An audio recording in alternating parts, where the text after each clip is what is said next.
Redshift here, doing my part to shift perceptions out of the pink and into the red.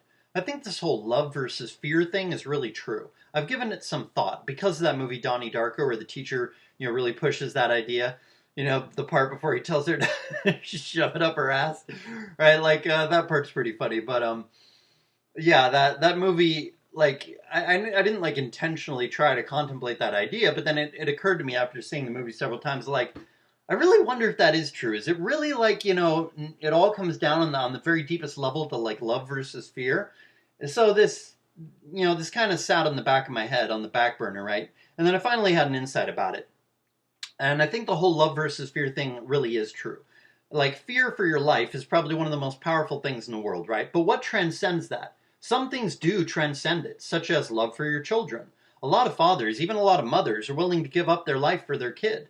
Now, you could say, oh, even that love's not real. It's just evolution breeding that into people so that they give up their life for their kids, and then those are the kids that pass on their genes, so therefore self-sacrificialness survived, right? Yeah, okay, but does that make it any less real? I mean, you can rationalize anything that way, dismiss anything that way by saying, oh, well, that's just evolution, right? Like, you can't dismiss it by making that argument, right? Like, that kind of, call it whatever you want, but people typically call it love, right? Like, love does transcend survival. You can love your kids more than your own life, literally, and be willing to give up your life for your kids, right? So yes, love is more powerful than fear. At least that kind of love is. But it's a problem because this is a genetically engineered thing. Not in terms of genetic engineering, but I mean like, evolution genetically created this to be a thing, right? Like it's people wanting to protect their genes. People can have that kind of love for their kids. Not everybody does, but a lot of people do. But that doesn't mean that they can have that kind of like self-sacrificial love for everybody. Or just because they have that love for their kids doesn't mean they automatically have that love for everybody, right? And even if they want to have that kind of love for everybody and do have it for their kids, that doesn't mean they will be able to have it for everybody. That kind of love is not easy to accomplish, at least toward, strangers or even enemies, right? Like that's what made Jesus so extraordinary. He said to love your enemies. He even said, like, loving your friends is nothing special. Everybody does that. It's really loving your enemies that's something significant, right? And that's really true, right? And that's what a large part of Buddhism is about. Spending all this time and energy cultivating love and expanding that kind of love to where you love everybody equally. Universal compassion, like Avalokiteshvara and Kshitigarbha. But it's not easy. And you can say that it's actually possible, at least for some people, to develop that kind of intense self-sacrificial love for everyone. You could say that it's possible, at least for some people, but maybe not everybody, right? And even if you do achieve that, right, it's not easily achieved. Or if it's possible for you to achieve love for everyone like that, to give up your life for anybody, it's not easy to achieve. It's just not, And if you don't know other people who would have the same attitude toward you, like if you're the only person in society who's like that and nobody else is like that, then like why would you give up their life for them? That's just foolish, right? Like, it's only not foolish to have an attitude of being willing to sacrifice your life for everybody, for anybody, if everybody else is the exact same way and they're all willing to sacrifice their life for you or anybody else as well. Because then it's fair, then it's equal, then it's not foolish because everyone you come into contact with, you're willing to die for, and everyone you come into contact, everybody that you come into contact with, they're all willing to die for you. But this kind of self-sacrificial extreme love, which transcends fear of death, transcends the survival instinct, this is not conducive to passing on your genes much or surviving. At least in terms of like this self-sacrificial love of loving everybody that way, rather than just loving your kids that way. Like loving only your kids that way is conducive to passing on your genes, but loving everybody that way is not conducive to passing on your genes because you could die before you pass on your genes. You could die sacrificing your life for somebody else. Right?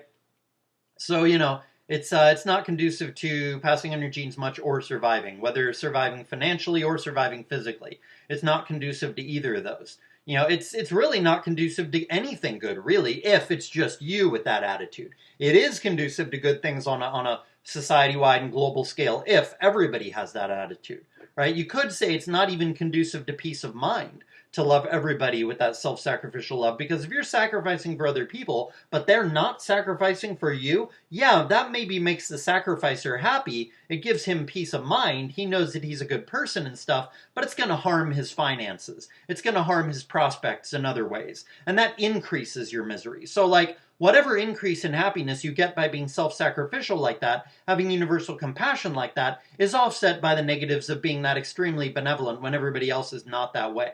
Right? So like, yeah, you're made happier by like, you know you're a good person, but it increases your misery because now you're poorer or whatever because of you sacrificing for them and them not sacrificing back for you. You see? So it would only be good if everybody were that way, right? Then it'd be all upside and no downside to be super compassionate toward everybody like that. So I'm not saying that being like that is bad. I think we should use genetic engineering to make people, universally compassionate, willing to give up their life for everybody. If we make everybody that way, and at least as much as genetically possible, so that everyone has a natural predisposition toward being that way, and so that it only takes a little bit of training, or maybe a fair amount of training, but not an impossible amount of training, to make that quality really, really strong in people, then we can, genetically engineer. We can do that. It would be a great society if we did that. Like, we can make everybody genetically engineered to be super compassionate, and then also have meditation programs to cultivate compassion even further, so that everyone doesn't just have a predisposition to being super compassionate, but actually is super compassionate. If public schools were smart, they would have an agnostic meditation class that everyone is forced to take. A 45-minute class where everyone has to do some form of meditation or prayer to strengthen their mind and heart. The choice of what kind of meditation would be up to them. Right? Like, 45-minute class, they have like an intro for 5 or 10 minutes, then they meditate or pray for half an hour, whatever kind of meditation they want. They want to do Zhangzhuang, they want to do Zazen, they want to, sit and do a little prayer beads, they want to sit and do the rosary, they want to sit and, like pray to Jesus. They can do whatever they want. But like, it should be like a class in high school, or actually they should start it way before then. Elementary school, junior high, high school, all the way through. You should have always, every single year, a 45-minute meditation class all year long. That would make people smarter and more compassionate. It would just automatically make them smarter and more compassionate. And since they can practice whatever meditation they want, it's not going to violate anybody's right to practice or not practice any kind of religion they want. So I don't think you could, make any kind of claims on constitutional grounds that this is, unconstitutional. Right? Like, there should be a class, and it should be mandatory for kids to attend it every year, from kindergarten all the way up through the end of high school. Then you'd have huge compassion. Everybody would be compassionate if they were all genetically engineered to be that way as well. And then everybody's, having that attitude toward everybody else, and then everybody's benefiting from it. I think compassion is largely genetic. The better your genes, the greater your compassion. Maybe also the higher your intelligence, the greater your compassion. I'm not sure, though. Maybe not that. That could be wrong. But even if you're naturally oriented toward universal compassion, it's still true that you can greatly benefit from meditation on loving kindness. And meditation is really actually still necessary to preserve and grow your compassion. But people who don't have the genes for universal compassion, I don't even know if it's possible for them to attain universal compassion. Maybe it is, but it'd probably be a lot harder. They probably have to put in a lot more effort over a long period of time to achieve it. We should not give up on universal compassion, but at the same time, we have to realize that until everyone is being genetically engineered to have universal compassion and is in classes in school to meditate every day so that they are having their compassion greatly strengthened, until this is the case, it really is a downside to be universally compassionate in terms of actions. But that's not an excuse to be unvirtuous just because you see that there's a downside to being universally compassionate in your actions. It doesn't mean you should be an asshole. It just means you should, refrain giving money to people who you don't know very well, and things like that, right? Like, don't take a big loss for someone that you don't know, right? You can still be universally compassionate from like your heart, but that doesn't mean you follow it through in actions, because resources are limited, Like, if you had all the money in the world, you would help them all. Right? But you don't have all the money in the world, so you can't help them all. So unfortunately, you can have compassion for them, but still refuse to help them, but, because there's only so many resources, so you have to allocate your resources, not just money, but other things, time and all kinds of stuff, right? You have to select who's going to get your resources, and therefore you're selecting who is not going to get your resources, right? Because when you have a limited amount of money and you choose to help one person, you're automatically making it less possible to help another person, you see? So because of this, it only makes sense to help your friends and family until everybody is being genetically engineered to be highly compassionate and self-sacrificial toward everybody. And not necessarily your friends' friends. When I say it only makes sense to help your friends and family, I mean like your friends, your family, and your allies. Like, if you live in a commune of like 1,000 people, you're probably not going to know everybody in the commune. And even if you do, there are going to be a lot of them that you know. You're fine with them. You have no problem with them, but they're not your close friends or anything. Like, you recognize their face and maybe you even know their name, but you don't really know them beyond that, right? You don't really know them, so they're not really friends of yours, but they're allies because they believe in the same things you do. They live in the same commune, they have the same morals as you, they have the same goal as you, etc. Their financial fate and physical security is tied to the communes. In other words, your fate is tied to theirs and theirs is tied to yours. You're part of the same commune that everyone is trying to make successful. So, you can feel compassion for people but not give them anything. But I don't think that that applies to people who are your allies. Like, if you live in a commune, you should be helping your friends, your family, and your allies. That is your other commune members, even if you don't know them. Because their fate is tied to yours and their values are the same as yours. And their goal is the same as yours. Right? So this means that you should help those people, those allies, right? But other than that, like, you really should not help people who you don't know. You can feel compassion for them, like I said, but not give them anything. You can feel compassion for child prostitutes in Southeast Asia, but even if you gave every single dollar that you have to charity, to a charity that combats that child prostitution problem in Southeast Asia, it would still not solve the problem. There would still be child prostitutes. Even if you're a billionaire and you give every single penny you own to a charity that combats that problem, there would still be child prostitutes. And then your life would be immeasurably worse because of you having given all your money away without solving the problem, much less all the other problems in society that remain unsolved, not only in other countries, but in your own country. You cannot help everyone, but that does not mean that you should not care about everyone and wish that you could help everyone and know that you would help them if you could.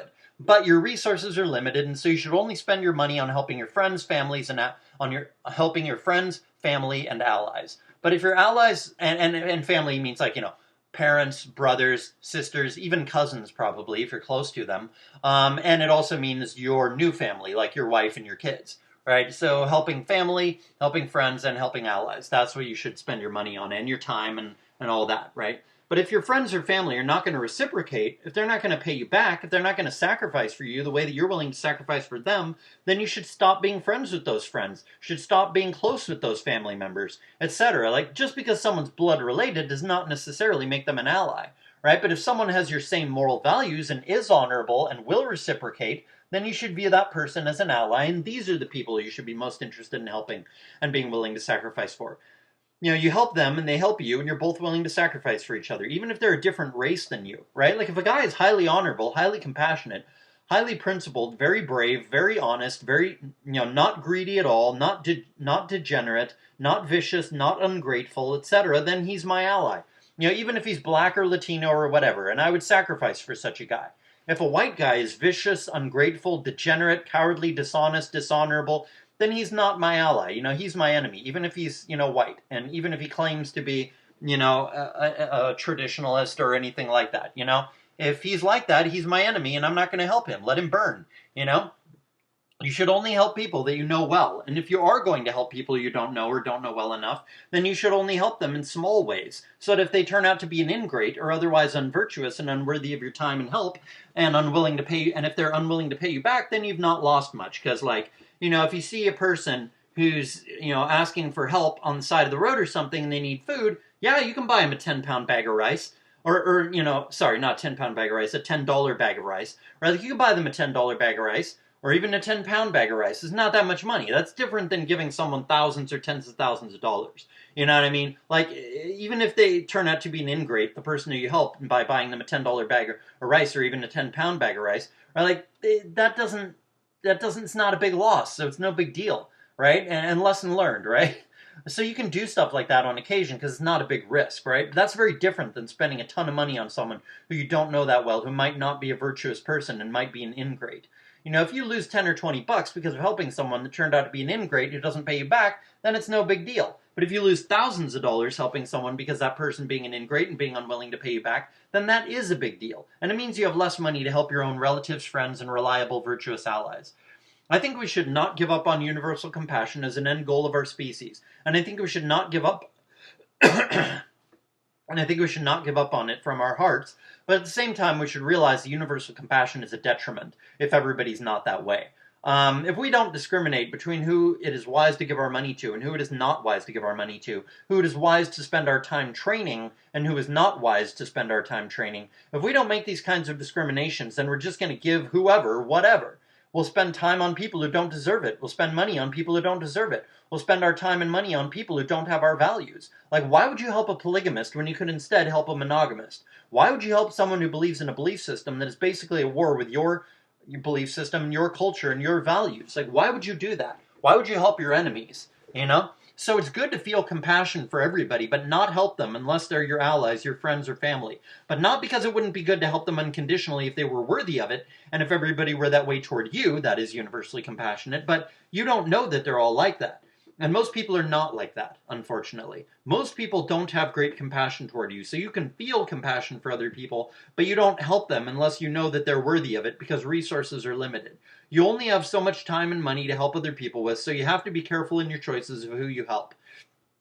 So it's important to have universal compassion, and you got to realize that love transcends fear, but this mainly just applies to our kids, and it's possible to expand that to everybody, but it's not easy. And maybe some people are totally incapable of it due to their genes. Some people are not even able to sacrifice their life even for their own kids. So how much less are they able to be universally compassionate toward everybody else who they're not even related to? You know, some people, if you can't even sacrifice your life for your kids, then imagine how uncompassionate such a person is toward everybody else, right? So this being the case, so we really do need to genetically engineer people to be compassionate. We need to train them to be universally compassionate as well through meditation.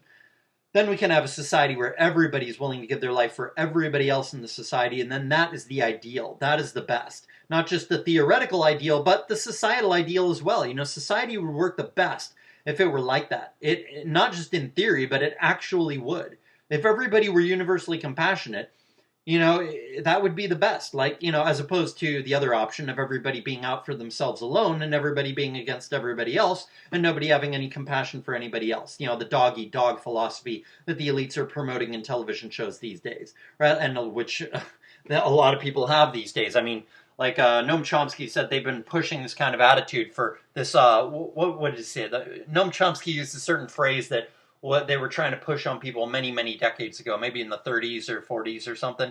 Like, there's this attitude of, like, I can't remember what it was. Like, it was self first or money first and then, like, you know, forget the rest. Like, I can't remember how it went, but basically it was the attitude, like, you know, look out for number one and fuck everybody else. Like, go after money and then forget about everybody else. Don't try to help anybody else. Like he said, they've been trying to push this idea. Noam Chomsky said they've been trying to push this on people for decades and decades and decades now, right? Like, many decades they've been pushing this. But he said now they seem to have gained some success at finally, you know, pushing this idea on the public. And I would agree. They finally started to actually make a lot of progress in pushing this idea. But this is only an attitude that benefits the people at the very tippy top. The top 1% or the top 0.01%. You know, this predatory attitude, this predatory worldview they're pushing that a lot of people have these days, that it's all dog eat dog and all that, this is very false, pernicious, and destructive to society. It's inefficient because everybody's fighting each other instead of trying to build society. It's conducive to misery, etc., etc. But, you know, universal compassion is conducive to happiness, especially when it's not bringing you any disadvantage because of everyone else being universally compassionate as well. And think about, like, cohesion, right? Like, cohesion is power. And what makes Bitcoin work is that, like, everybody is united together. Not just in terms of, like, using it, but, like, a powerful network is created. And same thing with Tor. Like, the more people who use Tor, the more powerful the network is. And then eventually it would be uncrackable. Even the NSA and all them could not crack it, Zeitgeist Eater said, if a lot more people were using it, right? So it's one of those things that, like, the more you link everybody together, the more powerful it is, the whole, and the more your fate depends on their fate and their fate depends on your fate, so then you're all looking out for each other, so you're doing what's good for yourself and for them, and they're doing the same. So then nobody's doing anything destructive because the fate of everybody else is tied to everybody else. The fate of everybody is tied to everybody else, you see? So like, think about it in, like, those terms, right? Like, having compassion connects you to other people. The same way you're kind of like being connected, you know, by using Tor. That connects you to other people, and it makes the whole network strong. Well, by having compassion for other people, you are connecting yourself with other people. And if they are also connecting themselves with you by having compassion for you, and everybody's doing this, the whole thing the collective of everybody who's that way, and they all know each other and they all look out for each other and all that, that becomes really, really powerful. And it becomes basically unstoppable. It becomes invincible.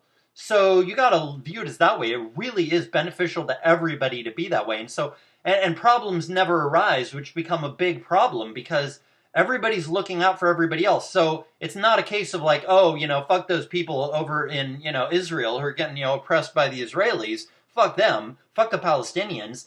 That doesn't happen. That's not a problem because you consider everybody in the world's welfare to be your own. So those problems never grow and they get stomped out. The problem gets stomped out even when it's just a tiny problem. It doesn't grow into this huge monstrosity that's a huge problem. You see, so like when you have compassion, this is also related to the principle of, an ounce of prevention is worth a pound of cure. So this is also why it's very powerful for everybody to have compassion for everybody else, So, having allies is an important principle of power, and the elites want us to have no allies. They want to divide us, because divide and conquer. They want us to be divided, whites against blacks, blacks against whites, women against men, men against women, lower middle class against upper middle class, conservatives against Democrats, the upper middle class against the middle class against the lower class against the homeless, etc. Conservative against Democrats, Democrats against conservatives, old against the young against the old, etc. They conquer us by dividing us and pitting us against each other.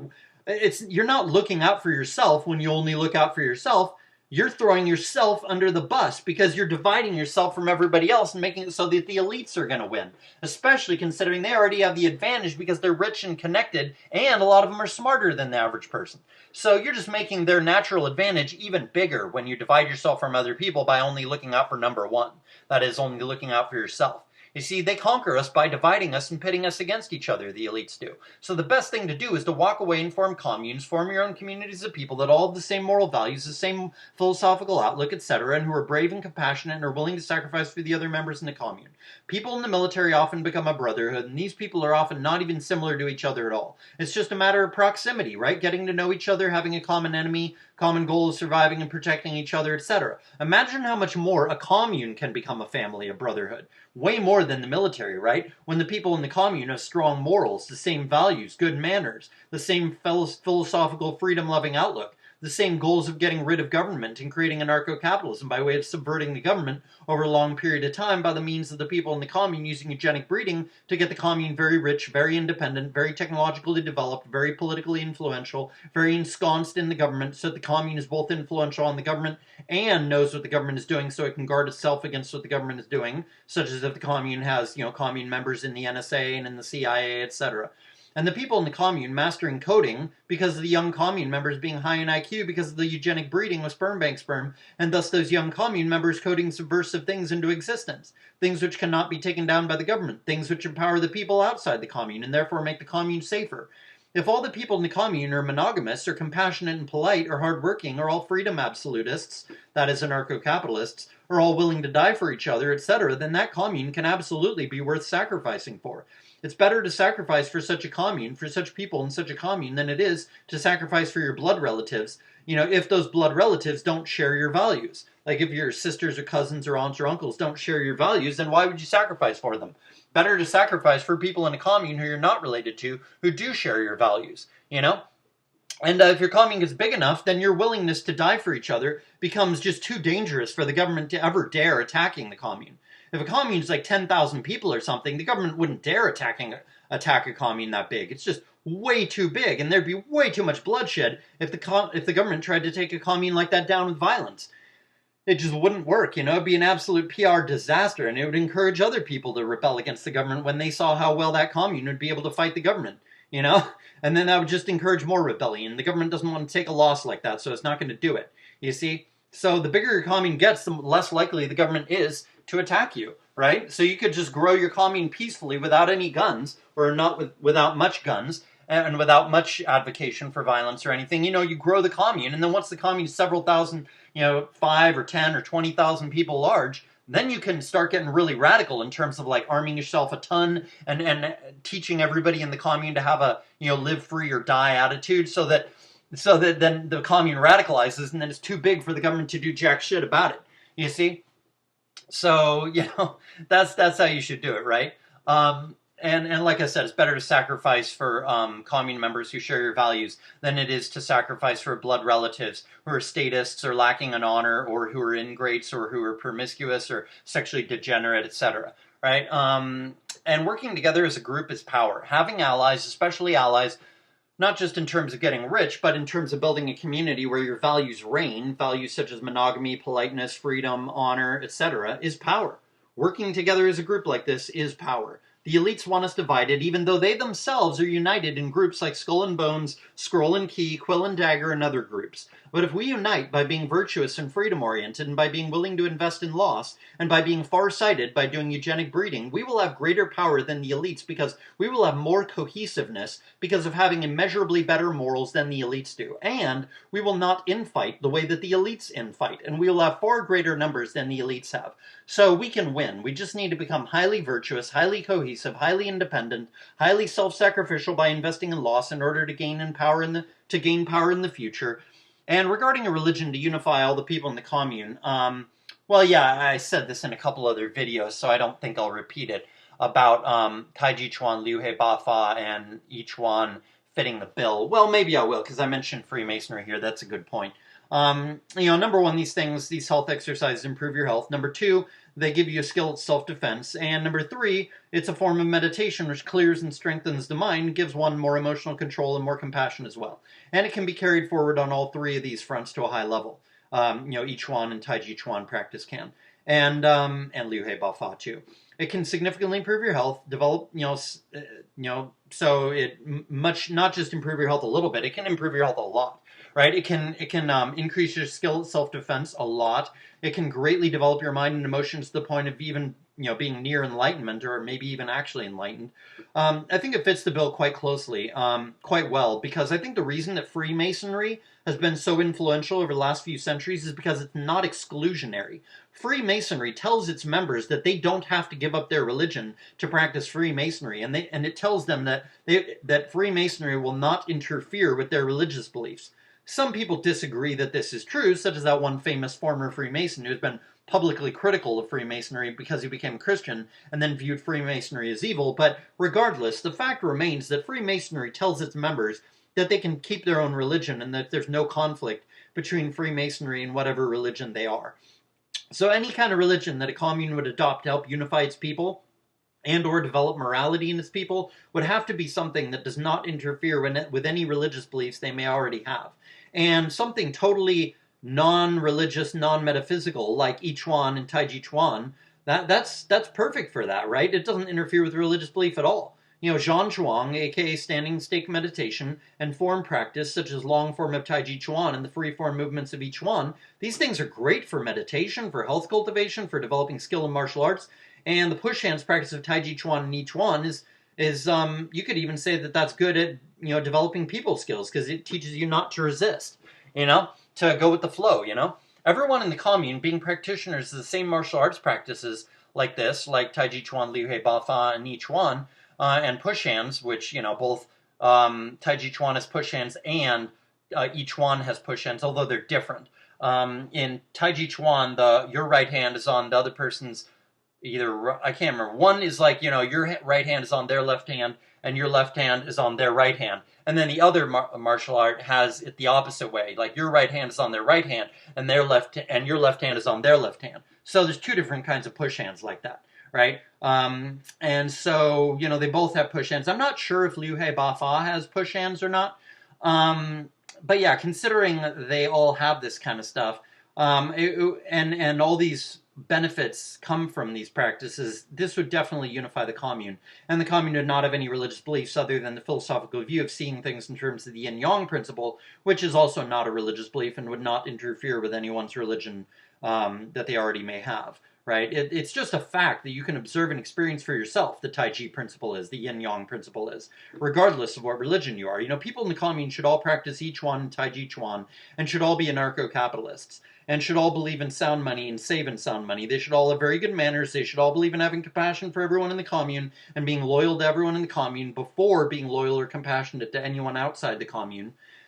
They should believe in the importance of subversive coding. They should believe in the importance of being either monogamous or celibate or only using prostitutes. They should believe in having a strong sense of morality. They should believe in having a strong sense of honor. They should strongly believe in truthfulness and should hate lies.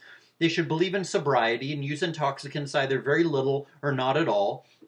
They should be opposed to stealing and to financial predatoriness and predatoriness of all kinds, such like sexual predatoriness, that is promiscuity or bigamy or anything like that. They should be opposed to violence unless it's absolutely necessary, such as to defend the commune from the government.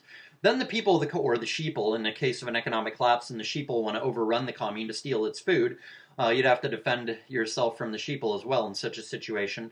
Then the people of the commune, if they're this way, that is highly moral, they'll be able to accrue power. They'll be able to get along well. They'll be able to be loyal to each other and be compassionate to each other and help each other. They'll be able to be happy and have a peaceful, wise, happy traditionalist commune that is focused on eugenics, is focused on the accruing of wealth, land, and power, is focused on ultimately subverting and destroying the government, is focused on establishing anarcho-capitalism, and they'll be focused on bringing back virtue and freedom to the whole country, and ultimately, ushering in absolute freedom and high-level virtue all across the world. I think that's about all I had to say in this video. This has been a Redshift. I hope someone understood this video and got something out of it. Peace.